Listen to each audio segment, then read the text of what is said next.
Bienvenidos todos otra vez en el nombre de Dios, especialmente si acaba de llegar. Es un honor tenerle con nosotros. Estudiemos juntos la palabra de Dios. ¿Está bien?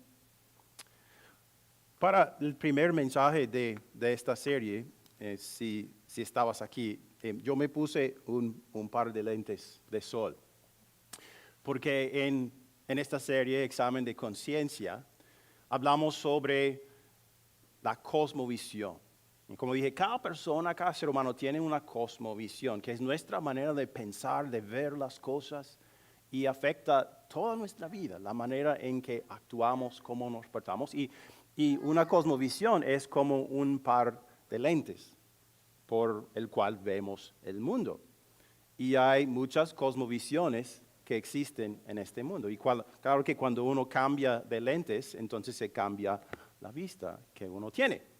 Entonces, ¿cuál es nuestra cosmovisión? Y hemos hecho la pregunta durante esta serie, ¿existe una cosmovisión que nos dé un vistazo, el 100% confiable de las cosas en el mundo?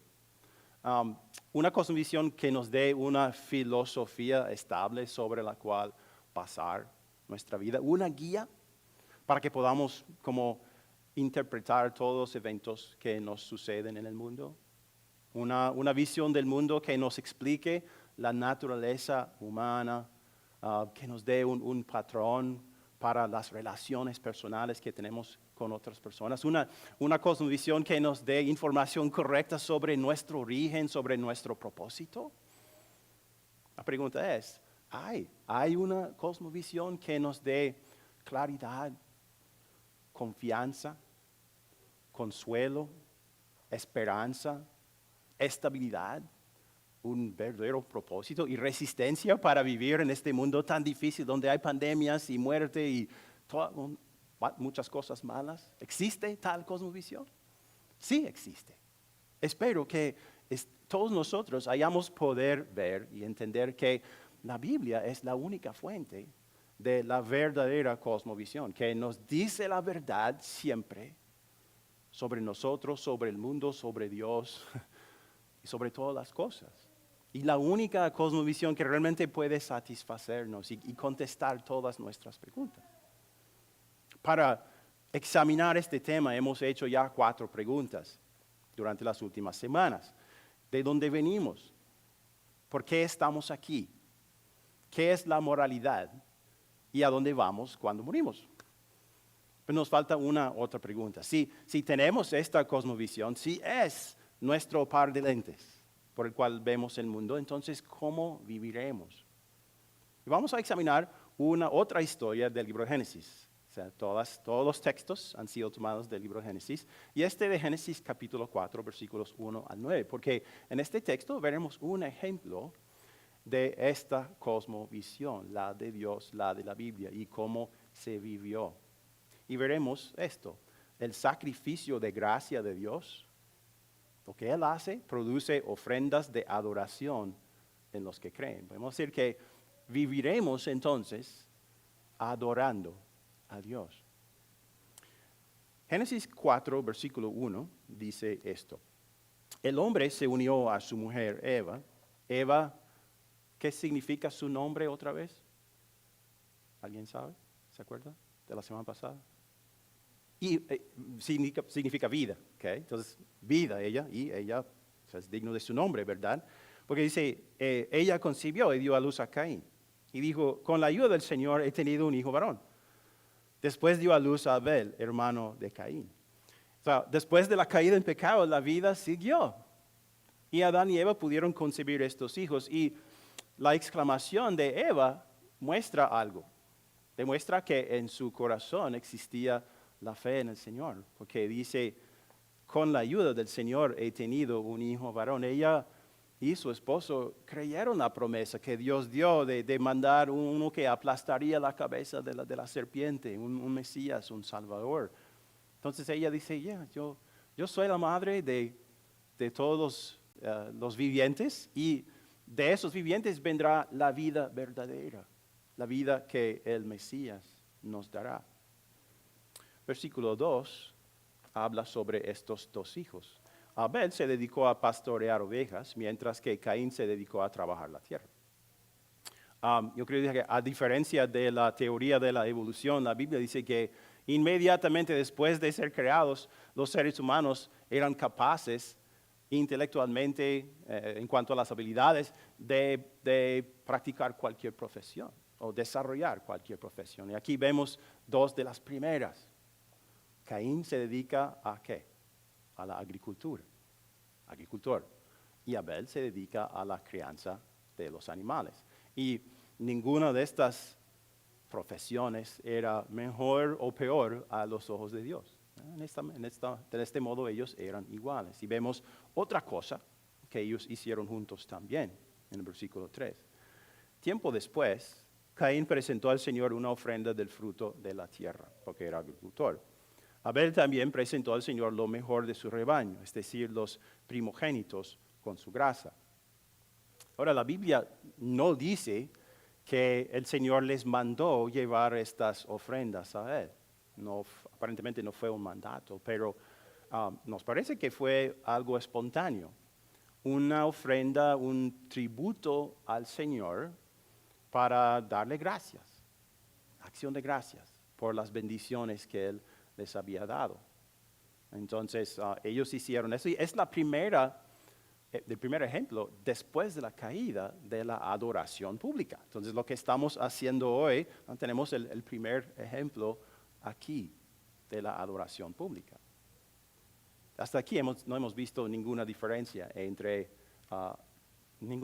grande entre Caín y Abel, pero ahora sí hay una diferencia. El Señor miró con agrado a Abel y a su ofrenda, pero no miró así a Caín y a su ofrenda. Por eso Caín se enfureció y andaba cabizbajo. Si tú das una ofrenda electrónica a Divine Savior Church con tu celular, te llega un mensaje de texto que te agradece tu ofrenda. Pero no te llega un mensaje de texto directamente de Dios que te diga si Él aceptó tu ofrenda o no. ¿O me equivoco? No, nadie ha recibido un mensaje de texto así. Okay. Yo tampoco. Igual, si te pones de voluntario para ayudar en uno de nuestros equipos de servicio en la congregación, el Señor no te llama por teléfono para decirte si Él si Él aceptó tu servicio en su nombre. ¿Cómo entonces habrían sabido Caín y Abel cuál era la opinión del Señor sobre sus ofrendas? Realmente no se nos dice, no sabemos. Y tampoco él dice que no le agradó a la ofrenda de Caín y no se nos dice por qué, pero tenemos una pista aquí. Lo que dice, no sé si ustedes notaron que en estas palabras, por ejemplo, el Señor dice, el Señor miró con agrado a Abel y a su ofrenda, pero no miró así a Caín, a su ofrenda. ¿Okay? Y no le agradó la ofrenda de Caín. Pero note que ¿a quién mira primero el Señor? El Señor que sabe todo, mira primero a la persona. Mira a Abel primero y después su ofrenda. A Caín primero y después su ofrenda. ¿Verdad? Entonces, si la persona no es aceptable a Dios, tampoco será aceptable su ofrenda. Y tenemos que hacer la pregunta, entonces, ¿cuál fue el defecto que vio en Caín? ¿Qué vio en Caín que hizo que el Señor no aceptara su ofrenda? Podemos ver indirectamente en las acciones de Caín cuál fue el problema. Caín no tenía una cosmovisión, una visión del mundo basada en la fe en el Señor, sino en la falta de fe en el Señor. Y esa cosmovisión afectó toda su vida, todo lo que hizo, todas las decisiones que tomó, afectó su ofrenda. Llevó una ofrenda, pero no fue aceptable. Consideremos entonces por un momento cómo habría sido la vida de este primer hijo de Adán y Eva con tal cosmovisión. Parece que Caín creía la mentira de Satanás, la misma mentira que había dicho Adán y Eva, de que servir al Señor, obedecer al Señor es una clase de esclavitud. Aparentemente él Él creía esto. Ese día, cuando llevó su ofrenda, no la llevó de buena gana, sino de mala gana, a regañadientes. Porque no confiaba en el Señor. Era algo externo que hacía sin la fe en el Señor. Y a lo mejor vio la ofrenda de Abel con desdén, pensando en su corazón, qué pérdida. Nuestra familia necesita esos animales. Él da los primeros, los mejores, los animales superiores al Señor, los quema sobre un altar. Lo que deberíamos hacer no es quemarlos, sino usarlos para producir más animales buenos. Es una pérdida. Él está perjudicando nuestra familia. Abel no sabe lo que hace. Ese día, Caín llevó su ofrenda con una actitud semejante. Llevaba su ofrenda porque creía que tenía que hacerlo, no porque quería hacerlo. Yo creo que Caín tenía la idea de que su relación con Dios era como, he hablado de esto antes, la relación con una máquina expendedora, una transacción. Yo hago esto para Dios y Él hace algo para mí. Yo le doy esto, yo le doy una ofrenda para que Él no me maldiga, para que me bendiga. Realmente no quiero hacerlo, pero tengo que hacerlo. Quizás como un hombre de negocios que tiene que pagar una vacuna a un mafioso para que no le quite su negocio. Así pensaba Caín, así veía a Dios, era su cosmovisión. Dijimos que ese día los dos adoraron. Abel adoró al Señor y Caín adoró a sí mismo. En su vida adoraba a sí mismo, se amaba a sí mismo. Consideraba que le tocaba a él hacer una vida buena en este mundo de sufrimiento, él mismo, con su poder, con su inteligencia, con su astucia. Abel no estaba haciendo eso, estaba perjudicando la familia al llevar esos animales buenos al Señor. Pero Caín tenía más inteligencia de eso, o pensaba. Entonces cualquier persona que se opusiera a él, entonces tendría que ser eliminado, aunque fuera su propio hermano. Yo diría que Caín es como el hijo mayor de la parábola del hijo pródigo, si conoces esa parábola. Una persona que no comprendía al Señor, no comprendía la gracia del Señor, no comprendía qué clase de relación quería el Señor tener con él. Entonces, lamentablemente, él piensa que él tiene que hacer todo. Pero vemos la gracia de Dios en sus acciones, en las próximas palabras. Dice, entonces el Señor le dijo, ¿por qué estás tan enojado? ¿Por qué andas cabizbajo? Si hicieras lo bueno, podrías andar con la frente en alto. Pero si haces lo malo, el pecado te acecha, como una fiera lista para atraparte. No obstante, tú puedes, o mejor tú debes dominarlo. ¿Qué vemos aquí? El Señor todavía ama a Caín. El Señor quiere llamarlo para que se aleje del precipicio, para que vea que su visión del mundo está equivocada, que su visión del Señor está equivocada. Caín ya ha asesinado a su hermano, aquí en el corazón. El Nuevo Testamento dice esto, todo el que odia a su hermano es asesino, y ustedes saben que ningún asesino permanece la vida eterna. ¿Hay perdón para Caín? Sí. ¿Hay otro camino para Caín? Sí. Pero él necesita reconocer su error, reconocer que está en el camino equivocado, aferrarse al amor perdonador de Dios y depender de Dios para salir de esta tentación.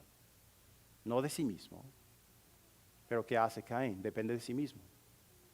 Desgraciadamente, él piensa que la única solución para su ira contra Abel la tiene él.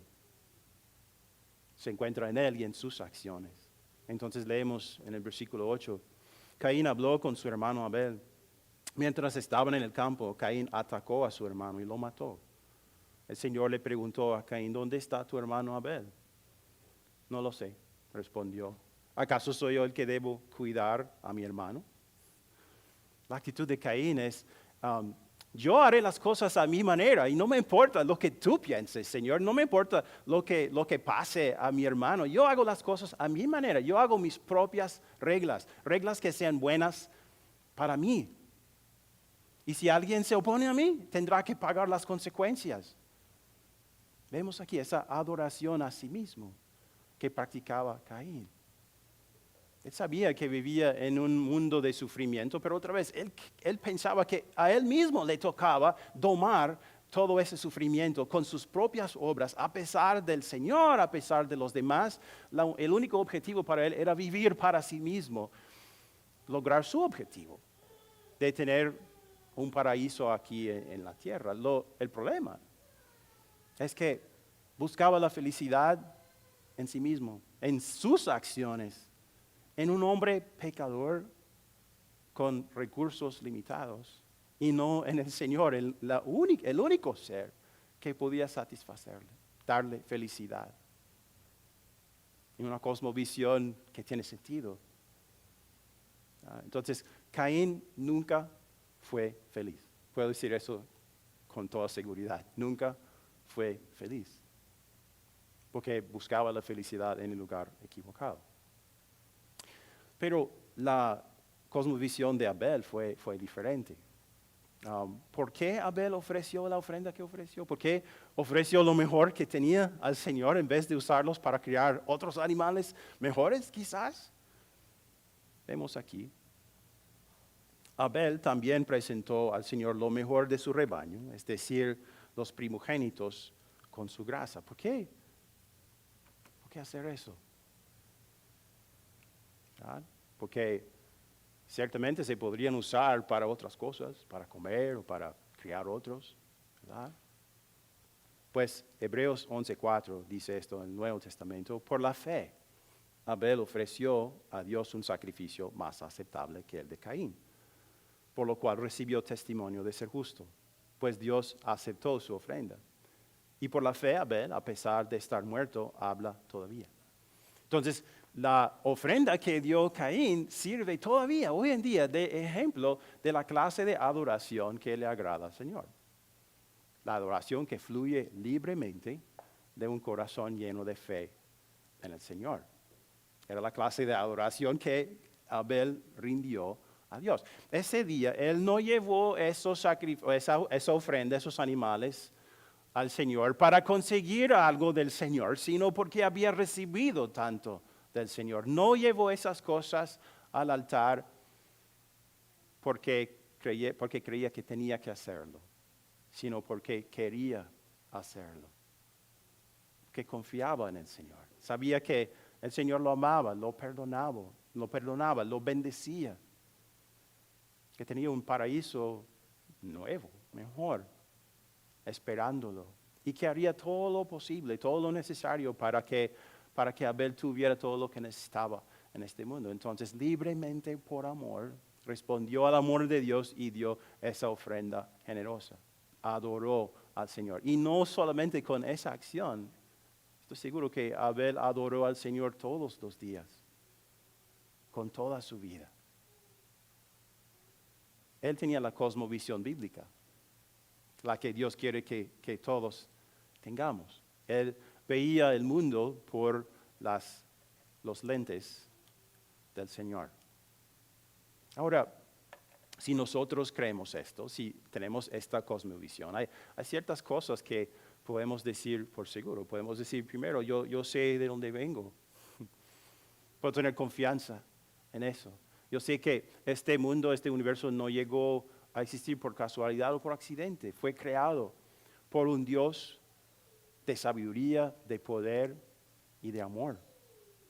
Puedo decir, yo fui creado como una persona con personalidad para tener relaciones personales. ¿Por qué? Porque el Dios que creó este mundo tiene personalidad y hay relaciones dentro de Dios. Porque este Dios es un solo Dios, pero existen tres personas distintas, eternas e iguales: el Padre, el Hijo, el Espíritu Santo. Hay relación, una relación eterna entre las personas de la Trinidad, y me ha creado a mí para ser un ser así. Me creó para tener una relación con Él una relación de amor libre y eterna con Él y con otras personas. Yo no soy un accidente. No soy un animal superior a otros animales. Yo no soy un poco mejor que mi perro. Yo soy la creación suprema del Señor, la corona de su creación. ¿Qué confianza nos dará el saber de dónde venimos, verdad? También sé por qué hay tantas cosas malas en el mundo. No ando echando la culpa a Dios por las cosas malas que suceden en el mundo, porque yo sé que Él no tiene la culpa. Él quiso un paraíso que duraría para siempre, pero los seres humanos arruinaron su plan. Mis ancestros, Adán y Eva, optaron por no confiar en Él, pensando que eso les daría libertad. Pero lo que consiguieron fue la esclavitud. Esclavitud al egoísmo, al egocentrismo. Ellos vivían para sí mismos, pensando en Dios como en un enemigo, pensando que ellos eran la autoridad espiritual más grande, ¿verdad? Entonces, esta es la causa de los conflictos, del racismo, del prejuicio, de los desacuerdos, de los divorcios, de las peleas, de las guerras, de la violencia, todas las cosas que suceden en este mundo. Dios no tiene la culpa, nosotros. Y yo soy descendiente de ellos. Yo tengo esa naturaleza también. Entonces, reconozco que a veces yo soy culpable también, responsable de esas cosas. Pero aún así, tengo confianza en Dios. Tengo confianza ante Dios. Porque el Señor, Él les quitó el paraíso a Adán y Eva, porque quería darles un paraíso mejor. Un mundo nuevo. Lo hizo por amor a ellos. Hay sufrimiento en este mundo, hay pandemias, hay maremotos, terremotos, huracanes, otras enfermedades, muchas otras formas de sufrimiento. Eso es porque Dios maldijo el mundo, pero lo hizo por amor, no para castigarme, sino para recordarme cuánto lo necesito, cuánto necesito su amor perdonador, cuánto necesito su rescate. Y increíblemente, cuando mis ancestros pecaron contra Él, no los destruyó, no los exilió de su presencia para siempre, sino que Él hizo lo inesperado. Prometió mandar un sacrificio. Prometió que algún día Dios el Hijo sacrificaría su libertad como Dios que puede hacer lo que Él quiere. Sacrificaría su libertad para venir aquí como un ser humano, para rescatarme a mí, para obedecer la ley de Dios en mi lugar, para sufrir, para sacrificarse a sí mismo, para pagar la sentencia que yo debo al Señor, para pagar la deuda que yo debo al Señor. Y lo hizo. Fue clavado a una cruz romana y cuando murió dijo, todo se ha consumado. Todo se ha pagado. La deuda ha sido pagada. Mi deuda, mi pecado, mi culpa ha sido borrada de la libreta de Dios. Jesús lo hizo. Y todo esto, el perdón y ahora la entrada a ese paraíso nuevo que viene, Dios me lo da como un regalo gratuito. En ese sentido soy verdaderamente libre, ¿verdad? Porque no tengo que obedecer reglas o leyes, cumplir ceremonias o ritos o peregrinajes o nada para entrar a ese paraíso, para tener una relación restaurada con Dios. No tengo todo por su amor, como un regalo. Tengo confianza ante Él. También tengo confianza para morir. Porque yo sé que algún día mi cuerpo va a morir. Dios le dijo a Adán, el día en que comas de ese árbol, de ese fruto, morirás. Murió físicamente. Y yo moriré físicamente también. Mi cuerpo, mi corazón dejará de latir, pero en el último día, Dios resucitará mi cuerpo. Pero al morir, mi alma estará con Él y en el último día recibiré de nuevo mi cuerpo para vivir con Él para siempre, en ese nuevo paraíso. Entonces no tengo que tener miedo de lo que pasa después de la muerte. No tengo que preguntarme si iré al cielo o al infierno.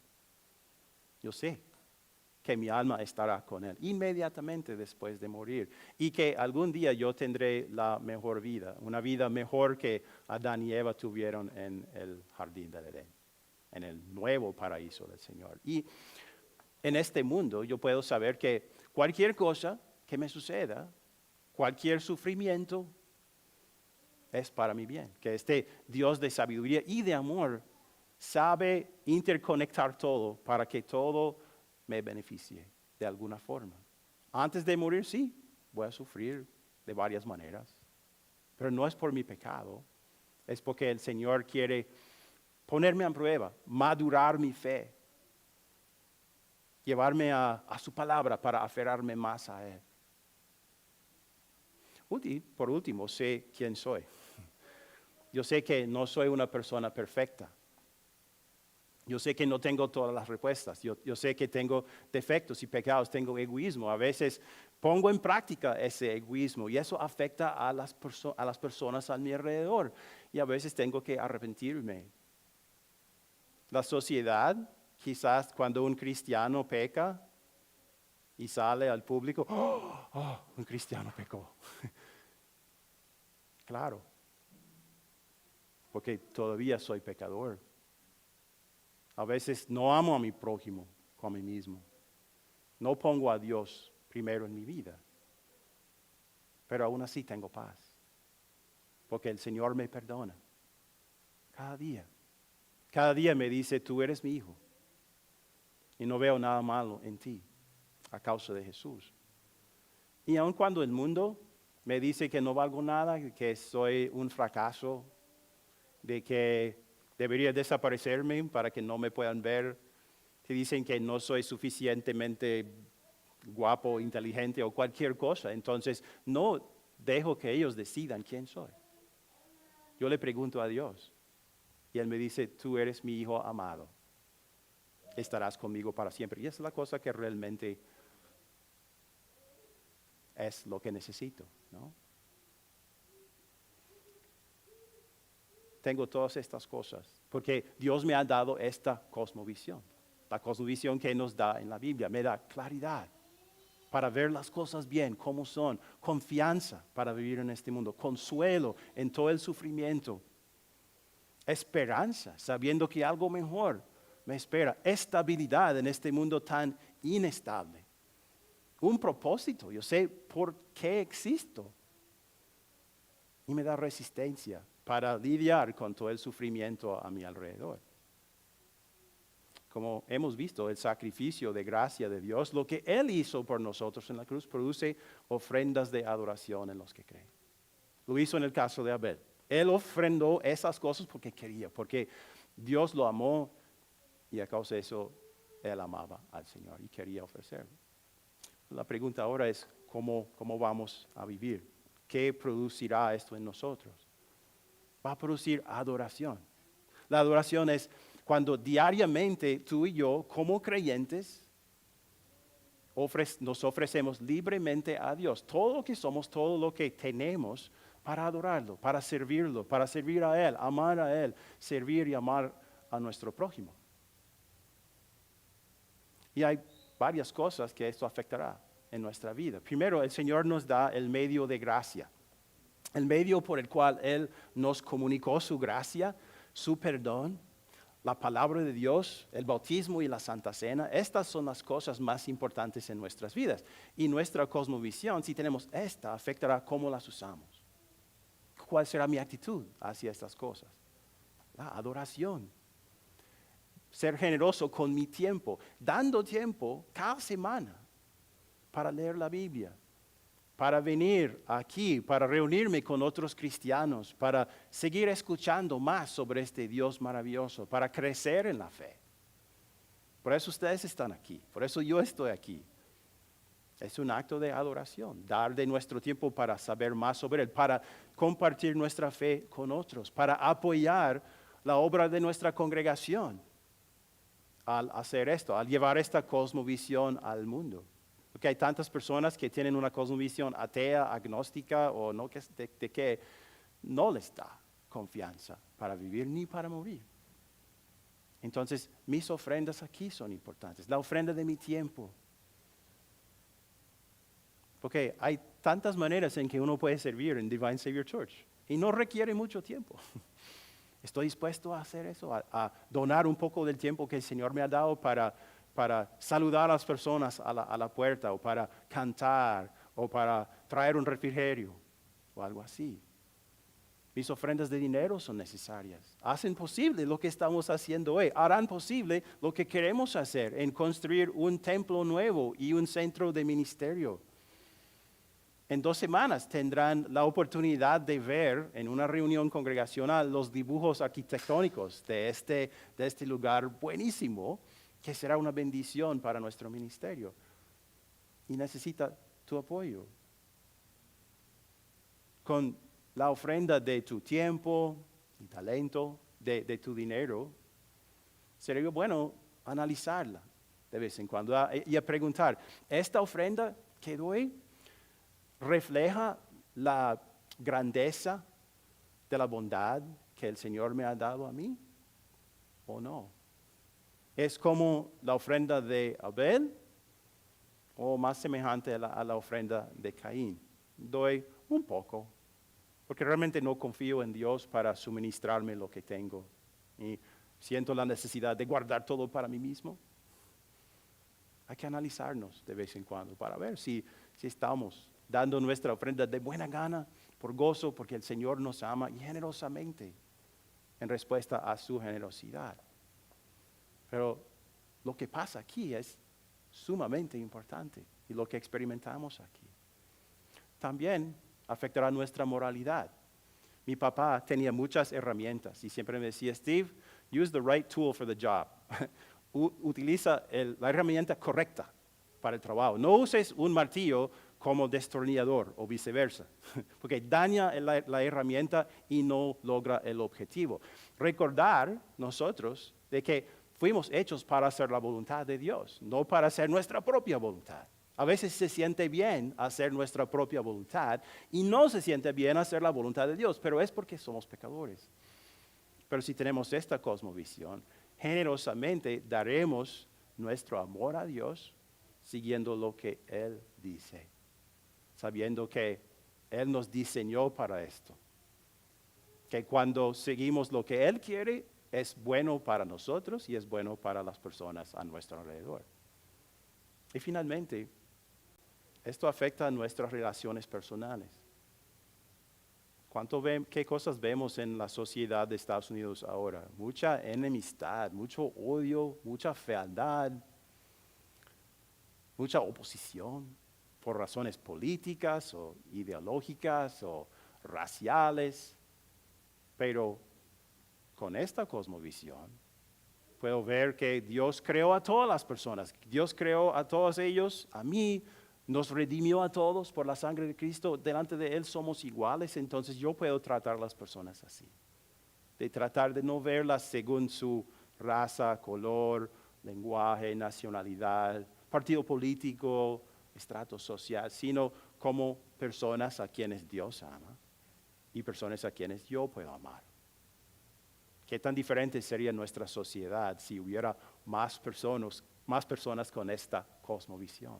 Diciendo, no me importa qué seas tú. Puede ser que yo no esté de acuerdo con lo que tú crees o lo que tú haces, pero no te voy a odiar, te voy a amar y voy a tratar de llenar tus necesidades espirituales y materiales. Nuestra cosmovisión afecta todo. Cuando Dios te mira, ¿qué ve? Él pone lentes para mirarte a ti. Son la cruz, básicamente. Él te ve por medio de la cruz, ¿no? Y cuando te mira, Él ve santidad. La santidad de Jesús no ve pecado, ve un hijo amado. Entonces, si tú te pones los lentes de Dios, su cosmovisión, ¿qué verás? Verás un Dios que te ama, que creó un mundo para ti, que te perdona, que te bendice y que hará cualquier cosa para ti. en tu vida para tu beneficio. Y si haces eso, si te pones los lentes de Dios, la cosmovisión que nos presenta la Biblia, entonces verás un mundo de oportunidades para adorarlo, para amar a Él y servir a Él de buena gana, y amar y servir a tu prójimo. Amén. Que el Señor te bendiga por medio de su Espíritu, te dé paz al saber quién eres, de dónde vienes, qué es este mundo, a dónde vas. Amén.